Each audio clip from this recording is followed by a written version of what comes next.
시편 92편은 저자도 배경도 알 수가 없어요. 그러나 포로 잡혀갔다가 돌아온 이후에 안식일 예배 때 계속해서 불려졌던 찬양으로 전해지고 있습니다. 그래서 악인과 의인의 삶과 악인의 마지막에 대해서 서로 비교를 하면서 찬양을 하고 있습니다. 1절부터 3절이 이렇게 묶여져 있는 것을 볼 수 있는데, 지존자여 하나님, 위대한 하나님, 창조주 하나님이여. 시편금이라고 하는 것은 이렇게 줄이 10개가 있는, 그래서 그것을 연주하는 악기이고요.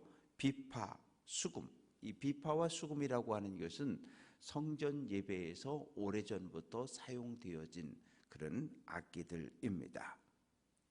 악기를 동원해서, 요즘 표현으로 하면 관현악단을 이야기하는 거죠. 여러 악기들을 동원해서 하나님께 감사하고 하나님의 이름을 찬양하고, 그리고 아침마다 밤마다 주의 인자하심과 성실하심을 전하겠다. 그래서 하나님께 받은 은혜를 악기를 통해서 영광을 돌려드리는데, 그러면 하나님이 행하신 일이 뭘까요? 4절 5절 말씀에 보면 주께서 행하신 일, 주의 손으로 행하신 일, 주께서 행하신 일, 이런 표현들이 계속 반복되어지고 있는데, 이것은 92편을 보면 안식일의 찬송이라고 쓰여져 있잖아요. 하나님께서 우리에게 안식을 허락해 주신 것에 대해서 감사하는 거예요. 그러면 안식일은 성경을 보면 두 가지 의미가 있습니다. 첫 번째는 하나님께서 첫째 날부터 여섯째 날까지 천지 창조를 마치셨어요. 다 끝내고 나서 하나님이 보시기에 좋았더라 선언하시고, 그리고 쉬셨습니다. 그래서 안식일이라고 하는 것은 창조의 기념일이에요. 하나님께서 천지 만물을 창조한 것을 끝내고 쉬신 기념일이 안식일이고, 두 번째는 애굽에서 탈출한 것을 기념하는 날이 또 안식일입니다.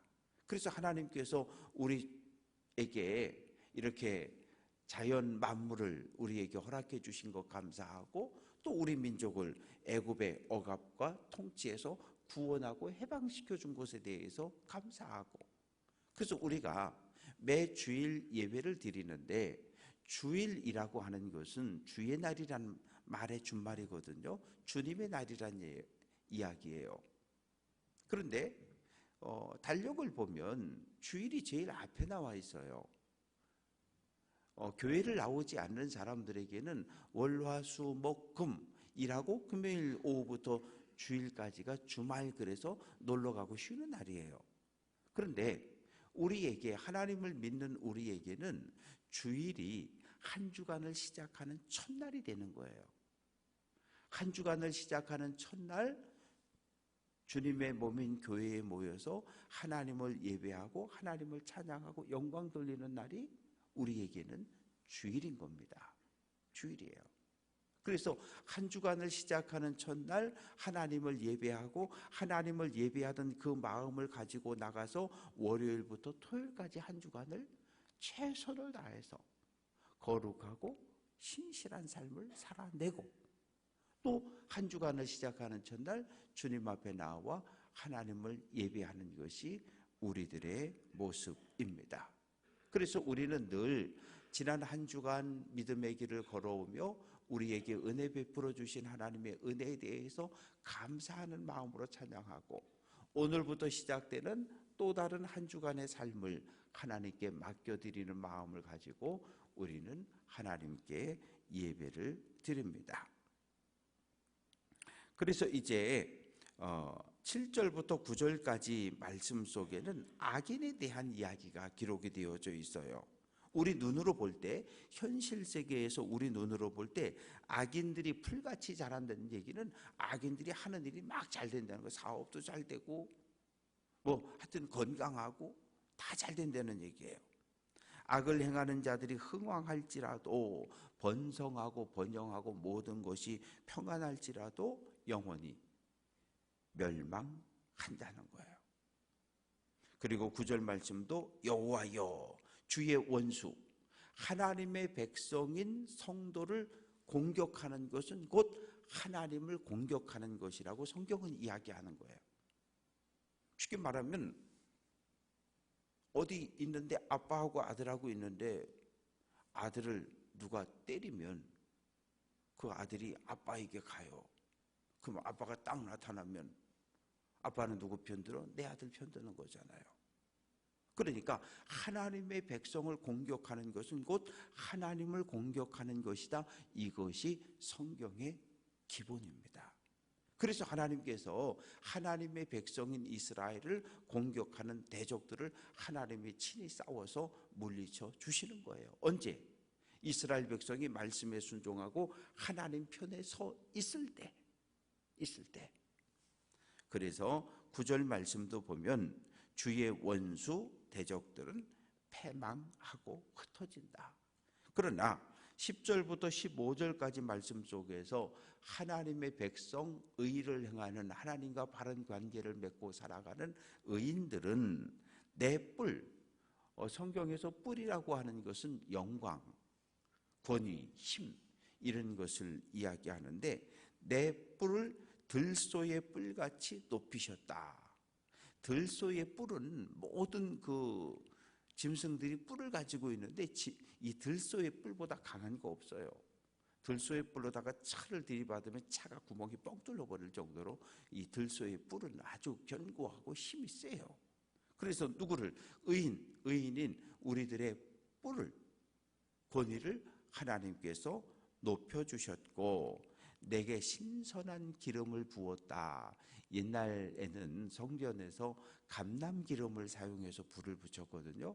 신선한 기름이라고 하는 건 최상급의 기름입니다. 최상급의 기름. 그래서 의인들로 하여금 하나님을 대적하고 하나님의 백성을 공격했던 대적과 원수들이 멸망당하는 것을 눈으로 보고 그들이 도망가며 울부짖는 소리를 귀로 들었다라고 말합니다. 이제 12절부터 15절까지 말씀 속에는 의인의 삶을 표현하고 있는데 의인은 종려나무 같다. 종려나무는 다른 말로 대추야자 나무입니다. 이 이스라엘 땅에서 자라나는 나무 가운데 가장 똑바로 그리고 가장 높이 자라는 나무가 이 종려나무입니다. 그리고 레바논의 백향목이라고 하는 것은 지금부터 3000년 전에도 4000년 전에도 최고급, 오늘날에도 최고급, 전 세계에서 아주 대단히 유명한 목재입니다. 왜냐하면 상당히 단단해요. 왜? 레바논 산맥 가운데 해발 2000m 이상 높은 고지대에서만 자라는 나무고, 그리고 이 백향목은 쫙 자라가는데 아주 높이 자라는 나무는 20m, 30m까지 자라갑니다. 30m면 거의 13층, 14층 아파트 높이거든요. 그 정도로 똑바로 자라고 껍데기를 까면 향이 나와요. 그리고 나무 껍데기를 까면 하얗습니다. 그리고 향이 있는데 그 향기 때문에 벌레가 나무를 뚫지 못해요. 그래서 애굽에서는 미이라 관을 만들 때, 그리고 배를 만들 때, 솔로몬이 이 성전을 건축하고 왕궁을 건축할 때도 레바논에서 수입해온 백향목을 모두 사용했다는 기록이 성경에 나와 있습니다. 그래서 의인의 삶을 종려나무 백향목에 비유하고 있고, 그리고 13절 이는 여호와의 집에 심겼다. 우리 하나님의 뜰 안에서 번성한다. 그냥 흘러가는 강가에 그냥 씨가 떨어져서 뚝 떨어져서 그냥 자라나는 나무가 아니라 하나님께서 이렇게 들에서 자라는 나무를 푹 떠가지고 어디에다? 하나님의 집, 하나님의 뜰, 예루살렘에다가 옮겨 심었다는 이야기예요. 그래서 하나님의 은혜 안에, 하나님의 품 안에서 행복하게 자라가고, 늙어도 나이가 들어도 여전히 결실하고 열매를 맺고 진액이 풍족하고 물이 많아서 건강하고 몸과 마음이 건강한 상태를 이렇게 표현을 하고 있습니다. 그래서 시편 92편은 하나님이 의인은 보호하시고 지켜주시지만 악인은 심판하고 멸망한다는 것이 그 핵심 내용입니다. 그리고 이제 93편은 역시 이 저자를 알 수 없는 시편인데 하나님의 왕되심을 찬양하고 있는 시편입니다. 여호와께서 다스리시니, 여호와께서 이스라엘을 통치하고 이 땅을 통치하고 온 우주를 다스리고 통치하시는 분을 하나님으로 고백하고 있습니다. 그래서 이 탈무드에 의하면 이 시편 93편을 유대인들은 여섯째 날, 하나님이 창조를 다 마친 여섯째 날에 하나님을 찬양할 때 사용했다, 이렇게 전해져 오고 있습니다. 그래서 마치 그 하나님께서 인간 사람 왕의 모습으로 나타나는데 휘황찬란한 왕복을 입고 관을 쓰고 그리고 허리띠를 띠고 하나님께서 마치 눈에 보이는 왕의 모습으로 등장을 하시는데 1절 끝부분에 보면 세계도 견고히 서서 흔들리지 않는다. 이 말은 뭐냐면 하나님이 정한 질서를 따라서 사회가 움직이고 있다는 거예요.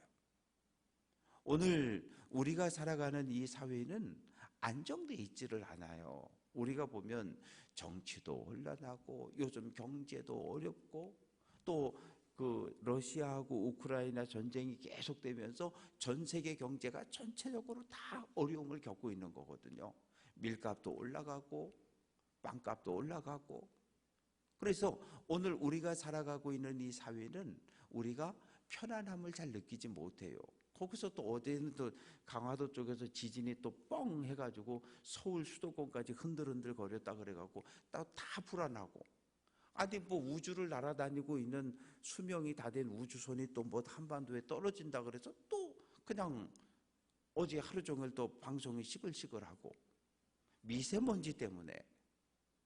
그래서 오늘 우리가 살아가고 있는 이 사회는 어떻게 보면 안정되지 못해요. 우리가 안정돼야지, 편안해야지 행복한 삶을 살아갈 수 있는데 그러지를 못해요. 그래서 하나님이 다스리는 나라, 하나님이 통치하는 나라는 하나님의 말씀 율법에 의해서 다스림을 받는 나라인데 그 나라는 거룩한 나라고 행복한 나라입니다.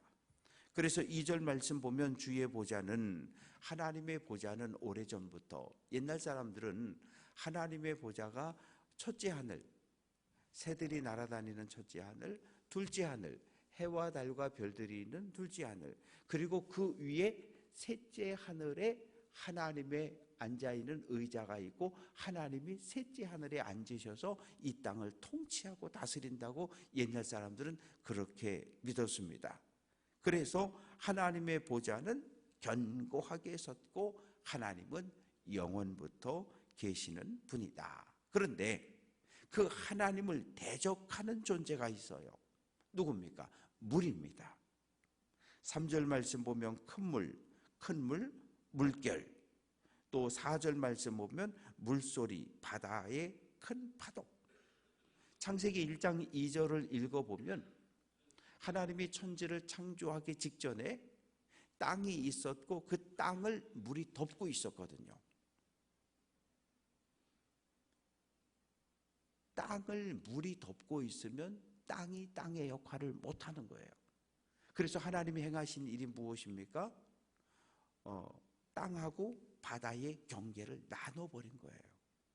그래서 바다의 파도가 어디 이상은 올라오지 못하도록 그 경계를 누가? 하나님이 정해놓으신 거예요.